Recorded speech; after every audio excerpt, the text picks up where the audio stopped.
Why isn't Tarvarius Moore starting? I think it's one of the better questions of the season.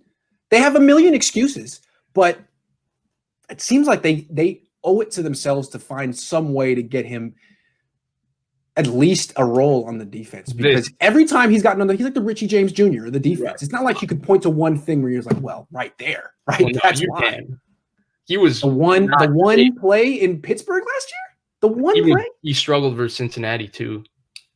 So did Cable. Okay, that's but that's beside the point. Okay, the point is he's a third-round pick who needs to be on the field because he's one of the better athletes. Like, how can you make a fair evaluation of a guy you spent a third-round pick on if he's playing special teams? I thought the question that was asked to Kyle was very good. I thought it was apropos regarding why Harris plays over Moore. I didn't like his answer. I didn't think his answer was sufficient. It was almost like he was like, why are you asking me this? Or I haven't even thought about this. Harris. That's when you know it's a good question. When he pushes back a little bit, you know you're on it. That's right. So I thought strong safety. I wouldn't be surprised, honestly, if maybe they go back and watch and they say, well, it's not that Harris is a bad player. We need to just find ways to get more on the field. And because they say Harris is a strong safety, but they play him at free safety a whole hell of a lot. Because they use Jimmy Ward all over the place. Like, the entire thing about their defense is now on third downs, Jimmy Ward covers tight ends and stuff, which means that if they're still going to play with a single high safety, it's going to be Marcel Harris in the middle. So agree. All right, let's get to the next questions. Tarvarius Moore. Okay, here's from David Brown. Are the amount of injuries for us this year a reflection of our training staff or lack of ability to prep due to COVID precautions? I think it's a good question. I'd like to take it first. Go ahead. It's hard. Shanahan said this. It's kind of hard to knock the training staff when the players all had to work out on their own this offseason. Let's remember that. There was no OTA, no mini camp. This training staff was not around the players. So when you see, hey, Mike McGlinchey looks a little light this year, that's a reflection of his personal training regimen. Or Fred Warner looks unreal this year. That's a reflection of his personal training regimen, right? Absolutely. Yeah. So the injuries thing, I don't know what it is, man.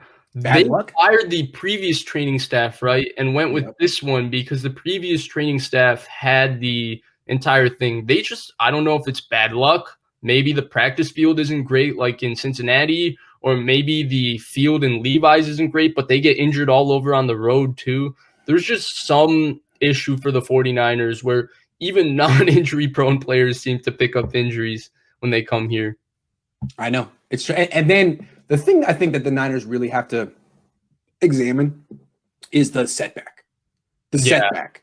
That is a term that I don't hear that much from other teams, but with the Niners, it's like it's an inevitability. Right. You know, they say Ronald Blair is going to be ready week 1. And then he's not. And then you're like, hey, did Ronald Blair have a setback? And they're like, yeah, that's what happens here. Weston Richburg from a patella, they said week 1. I read online about the patella, and there were like the online Twitter doctors that said there's no way he can come back week 1. And look, it's week 10 and he's not back. I got a bonus thing to say before we move on. The other day, Shanahan said, "Oh, good news, no surgery needed for Jimmy Garoppolo." We'll see. I don't trust this organization. Wasn't his a setback too? Because he's not ready to play. Well, he wasn't ready to play. Right. All I'm saying is this organization is quick with the good news for injuries, and then 4 weeks later, when you've forgotten it's no longer a story, you're like, "Hey, didn't you say that Jimmy might be coming back?" And they're like, "Oh yeah, by the way, he's not. He had a like, oh, word again, huh? Okay."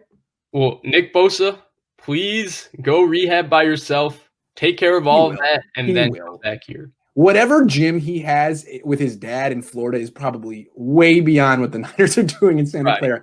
The Niners should probably engage that partnership with Stanford Hospital. I'm sure it's expensive, but it's the best. Jesse says cutting Ford, Jimmy, and already trading Quan save the Niners over $50 million, bringing a cheap QB like Darnold. Resign resign is with a hyphen, but it's okay. Resign our guys and draft a corner A+ plan. Hey, you spent $5 to say it, so I'm not going to argue. I like that plan. Thank you. I like it. I like it too. Quarterback that you got, I don't like him that much. I don't know why. Yeah, I prefer Daniel Jones.